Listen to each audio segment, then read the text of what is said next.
Vous qui partagez ma vie, vous qui êtes mes enfants, en vérité, je vous le dis, je n'ai plus beaucoup de temps. Prenez ceci et mon corps, buvez ceci et mon sang. Il faut que vous soyez forts, que vous me gardiez vivant. Le miracle, c'est la vie qui nous soigne, nous guérit des blessures qui sont les nôtres. C'est le pouvoir d'être aimé, rien ne peut lui résister.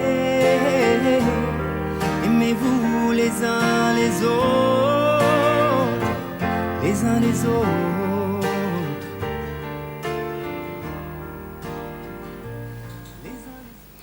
Bonjour et bienvenue à votre rendez-vous de formation. À cette dernière émission et à cette dernière semaine de l'année 2023, nous vous proposons les thèmes sur l'Église synodale. Pendant que l'Église traverse des moments difficiles avec toutes les questions possibles sur le modernisme, le Saint-Père François propose à ce que les clercs comme les laïcs, ou les clercs avec les laïcs, voient les choses d'une autre manière, pour que l'Église reste missionnaire et une dans la foi à son sein.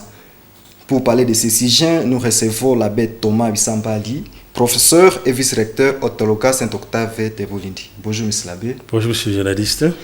Vous êtes un professeur et vice-recteur au Toloka Saint-Octave Bolindi, aussi le point focal de l'itinéraire du synode sur la synodalité du diocèse de Butembo Beni. À quoi consiste cette dernière charge? Ma charge est peut-être nouvelle, je ne sais même pas comment la définir, mais c'est une charge que l'évêque m'a confiée pour patronner, orienter les travaux concernant le synode. Le synode qui a été lancé il y a 2 ans, 2021, et qui se poursuit encore, dont la première phase au niveau mondial, au niveau global, a déjà eu lieu, dont la deuxième phase aura lieu l'année prochaine. Voilà. Alors, qu'est-ce qu'un synode? Un synode, le mot synode signifie simplement marche ensemble, une marche ensemble. Ça vient du terme grec synodos, signifie simplement ensemble sur la route, marcher ensemble. Un synode est donc supposé être une assemblée, une marche d'église, pour le cas d'espèce, où on est rassemblé par l'esprit et où on marche ensemble vers une destination commune, à savoir le ciel. Ce n'est pas un événement nouveau, le synode a toujours été là depuis le début de l'Église. Peut-être que son application est des fois nouvelle à chaque moment, mais c'est une réalité qui a accompagné l'Église depuis tous les temps. Et vous pouvez nous parler, disons, du déroulement du synode, comment ça se déroule? Parce que c'est innovant, surtout pour nos téléspectateurs nombreux, peut-être n'ont jamais entendu parler du synode, c'est la première fois. Comment ça se déroule? Est-ce que c'est une formation? Est-ce que c'est un carrefour? Est-ce que c'est un atelier? Ok. Bien, ce synode-ci a été convoqué en 2021, le 10 octobre, par le Saint-Père, le Pape François. Il a convoqué l'Église en synode et il a bien déterminé le thème pour une Église synodale, communion, participation, mission. En faisant cela, il a voulu que l'Église puisse réfléchir sur sa manière de vivre la synodalité, c'est-à-dire la marche ensemble. Que l'Église puisse renouveler cette marche, non seulement réfléchir, mais renouveler cette marche pour en vivre. Parce que, disait-il, c'était la seule voie que l'Église a aujourd'hui pour avancer vers le 3e millénaire. Alors, le synode a été convoqué, disais-je, le 10 octobre, et au niveau diocésain, au niveau local, le synode a été lancé le 17 octobre 2021 au cours d'une célébration liturgique où il y avait des ordinations à la paroisse Kitatumba. Voilà. Alors, l'Église locale, ayant ouvert ce synode, elle a dû répondre à des questions que le Saint-Père, bien sûr son collège, son entourage, a envoyé à tous les diocèses du monde des questions auxquelles les différentes couches sociales, les différentes couches de l'Église devaient répondre pour pouvoir fournir des réponses aux autorités de l'Église qui, à leur tour, pourront alors réfléchir et donner une orientation. Voilà ce que je peux dire pour l'instant. Ah oui. Et vous disiez tantôt que l'Église, depuis longtemps, a toujours organisé des synodes. Et nous voyons par exemple les synodes pour les jeunes en 2020. Parce que pour d'autres papes aussi, nous citons quelques synodes qui ont été organisés avec le pape Benoît XVI, le pape Jean-Paul II. Si on peut retourner un peu en arrière. Ok, il faut même aller plus loin, je crois. Déjà au début de l'Église, vous voyez, en acte 15, il y a eu une difficulté culturelle, les Grecs, les païens, je veux dire, et les Juifs. Une question concernant les pratiques juives, la circoncision notamment, et d'autres pratiques juives. Il y a eu un défi. Les uns avaient des difficultés à entrer dans l'Église parce qu'ils ne savaient pas immédiatement embrasser la culture juive. Il a fallu un synode, c'est-à-dire une marche ensemble, une discussion, un éclaircissement qui s'est passé à Jérusalem. Acte chapitre 15. Et à la fin du synode, on a écrit une lettre où on recommande que on n'est pas obligé de recevoir la circoncision ou de suivre les pratiques juives. On doit seulement faire ceci, cela, et la foi seule compter pour être un chrétien. C'était ça le premier synode, qu'on appelle aussi synode de Jérusalem, conférence de Jérusalem, concile de Jérusalem, selon les cas. Mais M. l'abbé, vous nous éclaircir quand même, donner une différence entre concile et synode, puisque là, les téléspectateurs ou bien nous-mêmes, nous risquons de dire que c'est la même chose, concile, le synode, que c'est la même chose. Ok. Un synode et un concile, en principe, l'idée est la même. L'idée de rassemblement est la même. Comme je le disais, le mot synode vient du terme grec qui signifie marche ensemble. Et le mot concile vient du terme grec, plutôt latin, concilium, qui signifie conférence, assemblée, rassemblement. Alors vous voyez que les deux signifient pratiquement la même chose. Cependant, l'usage de ce terme a varié selon les cas et l'usage de ce terme a changé selon des circonstances variées. Mais aujourd'hui, un synode est supposé être une institution d'église qui aide le pape à trouver une orientation pour des décisions pastorales. C'est-à-dire un organe, une institution consultative qui rassemble un corps ecclésial, ou le pape avec un corps ecclésial, où il y a des votes et puis des recommandations. Alors, le pape peut se servir de cet organe pour donner des orientations réelles pour l'Église locale ou universelle. Donc c'est un organe consultatif. Tandis qu'un concile, c'est cette assemblée, cette grande assemblée des évêques, et avec le pape bien sûr, pour délibérer et décider sur des matières de foi et de mœurs. Des matières qui engagent l'Église, plutôt des matières de foi et de mœurs qui engagent l'Église. Et c'est un organe qui décide et donne des orientations dans tous les sens, dogmatiques et pastorales et autres. Voilà. Ah oui. Alors, combien de temps faut-il pour qu'il y ait les synodes, comme vous le disiez, ça doit commencer dans l'église de base, à paroisse, ça monte au niveau diocèse. Combien de temps faut-il pour qu'on parle des synodes comme tel, synode? Au moins l'assemblée de tous les fidèles, des évêques. Bon, d'abord, notre synode ici, peut-être il faut parler de celui-là. Ce synode-ci a commencé au niveau, comme on l'a voulu dire, à la base. C'est le synode des évêques, mais dont la préparation a commencé à la base, c'est-à-dire avec les fidèles. Des questions ont été lancées, les fidèles y ont répondu. Au niveau local, dans chaque paroisse, chérica, institution, communauté, Et nous avons rassemblé les réponses que nous avons synthétisées au niveau diocésain pour avoir des réponses, pour avoir une synthèse que nous avons envoyée à Kinshasa, au niveau de la SENCO. Alors, la SENCO a aussi rassemblé ces réponses de tous les diocèses, les a synthétisées et les a envoyées au niveau continental pour qu'à la fin, il y ait une synthèse de toutes ces réponses aux questions posées, les mêmes questions que le continent africain a présentées à Rome. Et cela était de même pour tous les autres continents, l'Europe, l'Amérique, l'Asie, les autres. Et à la fin, on avait 5 réponses, s'il faut le dire. Lesquelles? C'est-à-dire 5 synthèses des différents continents aux mêmes réponses, aux mêmes questions. Okay. Ces réponses ont certainement été synthétisées pour avoir un document à partir duquel alors les commissions ad hoc devaient travailler pour donner certaines recommandations aux organes indiqués et puis le reste devait suivre.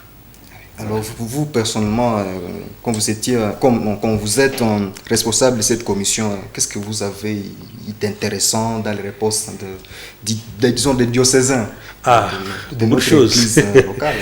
Beaucoup de choses, parce que je ne sais pas, il y a eu beaucoup de questions, il y avait 11 questions, je les ai ici, il y avait 11 grandes questions. Il y avait beaucoup de questions sur différentes matières. Et de manière globale, les réponses ont été presque unanimes de partout. Cela signifiait que le peuple de Dieu dans l'église locale a plus ou moins les mêmes joies et plus ou moins les mêmes défis. Parce que les réponses se ressemblaient en beaucoup d'aspects. Voilà ce que je peux en dire. Et ça, ces réponses-là vous ont donné les goûts de... Certainement. Certainement, parce qu'à partir de ces réponses, on sait plus ou moins se situer, on sait plus ou moins évaluer la marche locale de l'Église. Mais de manière globale, je dirais que à partir de ces réponses, on est à mesure de se rendre compte que la synodalité dont il s'agit, parce qu'il s'agit ici d'évaluer la marche ensemble. La marche ensemble n'est pas si négative dans notre diocèse, au niveau local, je veux dire. Il y a des points sur lesquels on est déjà bien en avance et d'autres points sur lesquels on pouvait améliorer pour que la synodalité ait vraiment son vrai sens. En fait, en quoi est-ce qu'elle consiste? Est-ce que c'est la question suivante? Bon, peut-être qu'on allait poser cette question. Je ne sais pas. Vous voyez, la synodalité consiste principalement, comme on l'a déjà dit, on le redit encore, à pouvoir être en mesure de s'écouter comme Église, écouter les uns les autres, parler les uns aux autres, les supérieurs aux inférieurs, s'il y a des inférieurs, je veux dire toutes les personnes dans les différentes voies de la vie, laïques de différentes sortes, consacrés de différentes sortes, religieux de différentes sortes, diocésains, religieuses, etc., tous, les pauvres, les marginalisés, les petits, les enfants, les jeunes de différents mouvements chrétiens, plutôt les jeunes de différents mouvements, toutes les couches, s'il faut dire couches, de l'Église doivent être en mesure de se parler d'abord entre eux et puis avec les autorités, les uns et les autres, écouter, dénoncer pour pouvoir corriger et avancer ensemble. D'ailleurs, cela se retrouve dans le logo, n'est-ce pas, du synode. C'est bien qu'on va y revenir vers la fin. Et puis bon, là, vous évoquez déjà les synodes au niveau du diocèse. Oui. Et maintenant, est-ce que l'Église ne marchait pas ensemble avant qu'on évoque ce synode? L'Église a toujours marché ensemble. C'est-à-dire, déjà avec Jésus, la marche qu'il a faite avec les disciples, c'était un synode. De Galilée à Jérusalem, marche ensemble. L'Église, à ses débuts, après le départ du Maître, a toujours cherché cette voie synodale où elle discute des questions qui la bouleversent et trouve des solutions. Je viens d'évoquer Acte 15. Et au cours des siècles qui ont suivi, quand il y a eu des difficultés, il y a toujours eu ces instances où il fallait se rencontrer, il fallait discuter, trouver une voie. Ainsi, j'évoque des conciles ou des synodes comme le synode d'Alexandrie. Ça, c'était avant le schisme d'Arius. Il y a alors le concile de Nicée en 325 et les autres conciles qui ont suivi, Éphèse, Chalcédoine et d'autres synodes ou alors des conciles, même si le mot peut varier ici, parce que ça ne compte pas beaucoup. L'idée, c'est cette rencontre, se rencontrer, discuter, donner une orientation. Et c'était déjà une voie synodale quand, en 1962, le pape reçoit le Concile Vatican II à Rome. Le pape Jean XXIII. Pape Jean XXIII. Et même si le mot synode n'est pas celui qu'on utilise pour parler du Concile Vatican II, mais l'esprit, c'est la synodalité. Se retrouver autour d'une même table, débattre et donner une orientation. Alors, de temps en temps, vous voyez, l'Église, dans ses méandres sur la terre, peut se retrouver en difficulté ici ou là. Alors, on se rappelle qu'il faut se retrouver ensemble et parler. Bien sûr, tout cela sous la lumière de l'Esprit Saint. Jamais sans l'Esprit Saint. Sinon, ce n'est plus l'Église. Parce que c'est l'Église du Christ, c'est l'Église qui est conduite par l'Esprit Saint. Ainsi, l'Église a toujours été synodale depuis les origines. Le pape a seulement convoqué ce synode pour qu'on réfléchisse davantage sur la vie synodale qui a toujours été la vie de l'Église, même quand parfois, peut-être, on faillit dans la synodalité. Voilà. Donc, une manière de dire que même dans les prêches de prêtres, comme sont dans les conférences, il faut toujours revenir sur le thème de la synodalité. Certainement. Marcher ensemble. Certainement. Il faut y revenir tout le temps. Et d'ailleurs, il faut même le dire, le synode, ce n'est pas seulement une réalité que doit vivre l'Église. Même la famille, à la base, doit être synodale. C'est-à-dire, on doit être en mesure de se parler, de dialoguer, de discuter, de trouver une voie ensemble. Sans vouloir imposer ce vue, sans vouloir tout dicter, mais être en mesure d'écouter, même le plus petit. Une église, une famille plutôt synodale. Ce n'est pas toujours une voie facile parce que avec l'autoritarisme que parfois certains parents veulent exercer dans leur famille, la synodalité peut être trahie. Dans tous les cas, voilà un idéal que le pape nous a tracé depuis 3 ans. Ah oui, si on peut aller un peu, je ne sais pas, si on peut sortir un peu de l'émission, oui. Comment vous vivez la synodalité chez vos séminaires, au grand séminaire? Très bien. Avec les théologiens séminaristes du Théologat Saint-Octave et nous les formateurs, nous pensons que nous avons notre propre manière de vivre la synodalité, c'est-à-dire l'implémentation des décisions que nous prenons pour la vie commune ne se fait pas sans leur consultation.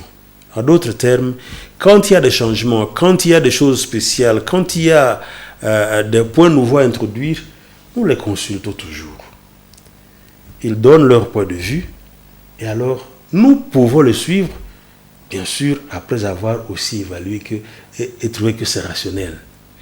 De la même manière, eux aussi, quand ils ont des propositions, ils ont des vues qui sont différentes des choses qu'on vit déjà, ils nous les soumettent et on va ensemble avec eux et on discute. Par exemple, la fois dernière, à Noël, ils nous ont proposé le menu de Noël. Nous voulons manger ceci, nous voulons manger cela, etc. Alors, ensemble avec eux, avec leurs conseils, nous avons vu, oui, voilà, c'est possible qu'on fasse, mais si on mange ceci 2 fois, vous voyez que quand même économiquement, on peut ne pas bien gérer. Alors, est-ce qu'on peut plutôt faire ceci ou cela avec eux? Ils sont acceptés. Et puis, on a implémenté. C'est une voie synodale. Ça s'applique aussi à des choses simples que cela, comme le repas. Oui. Et bien sûr aussi, il y a des décisions plus grandes où Si, si. Voilà. Oui. Et alors, quand vous allez à paroisse, par exemple, le dimanche, si vous y êtes invité pour une messe, Oui. comment vous vivez la synodalité à paroisse avec les chrétiens que vous ne connaissez pas, peut-être? Bon, généralement, le prêtre est partout chez lui. Même quand il ne connaît pas les chrétiens, le premier contact qu'il a avec eux, il les a déjà connus. Il est partout défini. Il est partout défini, oui. Ah oui. Voilà. Et tout se fait dans le cadre où la célébration liturgique est déjà bien organisée, en sorte que le prêtre s'insère facilement dans la vie ecclésiale qu'il trouve, dans l'assemblée qu'il trouve. Ils sont déjà prêts à l'écouter. Ils sont déjà prêts à recevoir un prêtre qu'ils ne connaissent pas. C'est déjà un esprit synodal que de recevoir un ministre qu'ils ne connaissent pas. Mais ils le reçoivent au nom de Dieu et en cela, ils marchent avec lui, même sans le connaître. Parce que et lui et eux écoutent la parole que lui va expliquer. C'est la même parole. Lui l'a écoutée, eux l'écoutent, et ils marchent ensemble en écoutant cette parole. Voilà. C'est ça mon point de vue. Ah oui. Oui. Alors, parlons des couleurs du logo, ou bien les symboles. Oui. Quand même, c'est important. On ne fait rien ça aux aucune raison. Tout à fait. Et ce logo qui a été, qui est l'œuvre d'une certaine Isabelle, Oui. les Françaises, Oui. là aussi les logos. Oui. Qu'est-ce qu'il voulait d'abord dire par ces logos? Le logo. Si on peut parler d'abord d'une manière générale, ce que ce logo signifie, avant même de détailler les symboles. Bien, vous voyez, l'Église catholique utilise beaucoup le symbole. Et dans un symbole, il faut trouver toujours un sens. Vous venez d'invoquer le logo du synode qui a été conçu par une dame dont vous avez mentionné le nom. Eh bien, ce logo a quelques thèmes que nous voulons expliquer. En premier lieu, il s'agit, vous voyez, au centre, une sorte d'un grand arbre, en jaune ou c'est jaunâtre, oui. Un arbre, on dirait un arbre qui touche la terre et le ciel. Dans cet arbre, il faut y voir d'abord la croix elle-même, qui réunit le ciel et la terre. Et il faut aussi y voir la vigueur, la vitalité. Parce qu'un arbre, c'est le symbole de cette vigueur, de cette vitalité. Mais cet arbre a aussi une forme, on dirait, d'un grand oiseau qui s'envole. Cet arbre, ce grand oiseau qui s'envole, symbolise l'Esprit Saint. Alors, au-dessus de l'arbre, vous voyez le soleil. On dirait que l'arbre porte le soleil. Ce soleil, c'est l'Eucharistie. L'Eucharistie qui donne la vie à l'humanité, comme le soleil réchauffe l'humanité. En fait, l'Église ne vit pas sans l'Eucharistie. Comme Jean-Paul II le dit, l'Église vit de l'Eucharistie. L'Église fait l'Eucharistie comme l'Eucharistie fait l'Église. Alors, au-dessus de l'arbre, vous voyez une sorte de foule qui avance. Une foule composée de personnes de différents genres, hommes et femmes. Il y a des enfants en avant. Il y a aussi des voitures. Il y a quelqu'un qui est avec une chaise roulante. Il y a l'évêque au milieu quelque part. L'évêque n'est pas en avant. La religieuse est aussi au milieu. C'est une assemblée qui n'a pas la structure hiérarchique. Nous marchons tous ensemble également vers une même destinée. Et les enfants qui sont toujours plus souples sont en avant. Et tout le monde suit. Alors, vous voyez que les pieds de cette assemblée sont comme sur une sorte de barre. C'est cette égalité de tous dans cette marche ensemble. Alors, enfin, au bas du logo, il y a la notice communion, participation, mission. C'est le mot d'ordre qui nous oriente dans cette marche dans laquelle nous devons d'abord renforcer la communion. La communion, c'est-à-dire cette cohésion entre nous comme fidèles. La participation, où tous sont inclus, nul n'est exclu. Et finalement, la mission, parce que l'Église est avant tout missionnaire. L'Église n'est jamais statique, elle est dynamique, elle est toujours en mission. Alors nous voyons évidemment aussi la multiplicité des couleurs brillantes qui expriment la joie. Certainement. L'Église est joyeuse où elle est à joie toujours. Très bien, c'est cela. La joie et aussi la pluralité des couleurs. C'est une église où toutes les nations se retrouvent dans l'aspect multicolore. Différentes races, tous y sont. Différentes langues, tous se retrouvent. C'est une église de tous. Ah oui. Voilà. Merci beaucoup, M. l'abbé. Nous sommes à la fin de notre émission, mais avant de nous séparer, vous allez, s'il vous plaît, choisir un numéro entre 1 et 10, et c'est là 3 reprises. Ah bon? Oui. Si c'était pour une question, là ça devient comme l'interrogation. Allons-y. Très bien. Un numéro 4. 4. Quelle fête vous donne la joie de la sainteté? Pâques. Pourquoi? Parce que c'est la fête la plus grande de l'Église. Sans la résurrection, on ne serait nulle part. La résurrection, c'est l'événement grâce auquel tout le mystère chrétien peut être compris. Il n'y a pas de Jésus-Christ sans la résurrection. Il n'y a pas de christianisme sans la résurrection. Et comme Saint Paul le dit, si le Christ n'était pas ressuscité, vaine serait notre foi et vide serait... Non, vaine serait notre prédication, notre foi, quelque chose de pareil. Vide serait notre prédication aussi. La résurrection, pour moi, c'est tout. Donc, Pâques. Et deuxième numéro? Merci. Et deuxième numéro? 6. 6. Quelle prière vous plonge dans la paix intérieure? Notre Père. Parce que c'est une prière dans laquelle nous sommes à mesure de louer Dieu d'abord et aussi de lui demander ce dont nous avons besoin. Une prière de louange et une prière de demande. Et quand je l'ai prié, je crois déjà que j'ai reçu ce que j'ai demandé. Quand je dis « Donne-nous aujourd'hui notre pain de ce jour », par pain, j'implique beaucoup de choses. Je ne pense pas seulement à la nourriture, mais à toutes les choses dont j'ai besoin. Alors pour moi, quand je l'ai prié, je crois que j'ai déjà même reçu ce que j'ai demandé à Dieu, même sans l'avoir reçu. Ainsi, j'obtiens une paix avec l'espoir que je recevrai de Dieu ce que j'ai demandé. Voilà. Ah oui. Et dernier numéro? 10. Que voulez-vous qu'on vous souhaite? La bonne année. Ah oui, bonne année, monsieur. Merci beaucoup.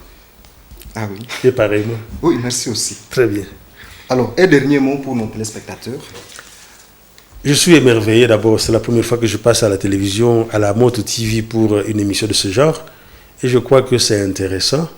Je crois qu'une prochaine fois, je n'hésiterai pas de revenir. Voilà. Merci beaucoup. Ah oui. Merci beaucoup, M. l'abbé. Merci beaucoup à tous nos téléspectateurs de la Joie des Chrétiens, notre émission de formation. Nous remercions aussi les réalisateurs, aussi que l'équipe du programme. Nous vous souhaitons une bonne année.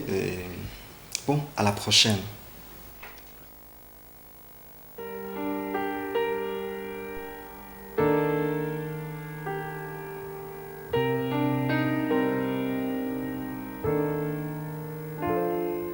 Vous qui partagez ma vie, vous qui êtes mes enfants, en vérité, je vous le dis, je n'ai plus beaucoup de temps. Prenez ceci et mon corps, buvez ceci et mon sang. Il faut que vous soyez forts, que vous me gardiez vivant.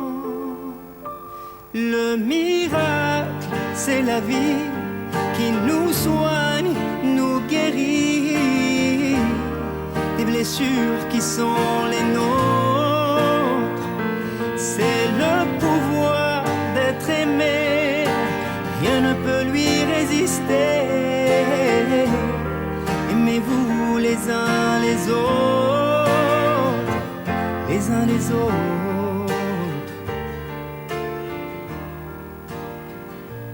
Les uns les autres. Synode au fil du jour. C'est quoi une église synodale? Pour comprendre les mots synode et synodalité, on peut regarder le logo du synode. On y voit des personnes marcher ensemble, des personnes différentes, des hommes, des femmes, des personnes âgées, des enfants, une religieuse, un évêque, un prêtre et beaucoup de fidèles. Ils marchent ensemble sous l'impulsion de l'Esprit Saint, en cherchant sous la croix ce que Dieu veut pour son Église dans le monde d'aujourd'hui. L'Église de Dieu est convoquée en synode et c'est un temps d'écoute, de dialogue et de discernement que l'Église tout entière entend mener au cours de ces 3 années afin de mieux répondre à sa mission d'annoncer la bonne nouvelle de Jésus-Christ au monde entier. C'est quoi la synodalité? La synodalité est une réponse au Christ qui demande aux baptisés de marcher ensemble, laïcs, prêtres, pasteurs, évêques et le pape. Le pape traduit alors cette notion de synodalité à partir du peuple de Dieu, de tous les baptisés qui, par le baptême, deviennent fils et filles de Dieu et membres de sa famille, donc frères et sœurs en Christ. Le pape considère l'Esprit Saint comme le protagoniste du synode, car c'est lui qui guide l'Église dans un chemin de synodalité. Une Église synodale est une Église de l'écoute. Une Église synodale désire être humble, qu'elle doit demander pardon, elle sait et qu'elle a beaucoup à apprendre. Une Église synodale est une Église ouverte et accueillante. Elle s'adresse à tous et à toutes. Une Église synodale affronte honnêtement et sans crainte l'appel à une compréhension plus profonde dans le dialogue qui respecte l'amour et la vérité. Ces orientations d'une Église synodale se retrouvent dans l'Instrumentum Laboris. Et c'est quoi un Instrumentum Laboris? Un Instrumentum Laboris est comme un outil de travail, un genre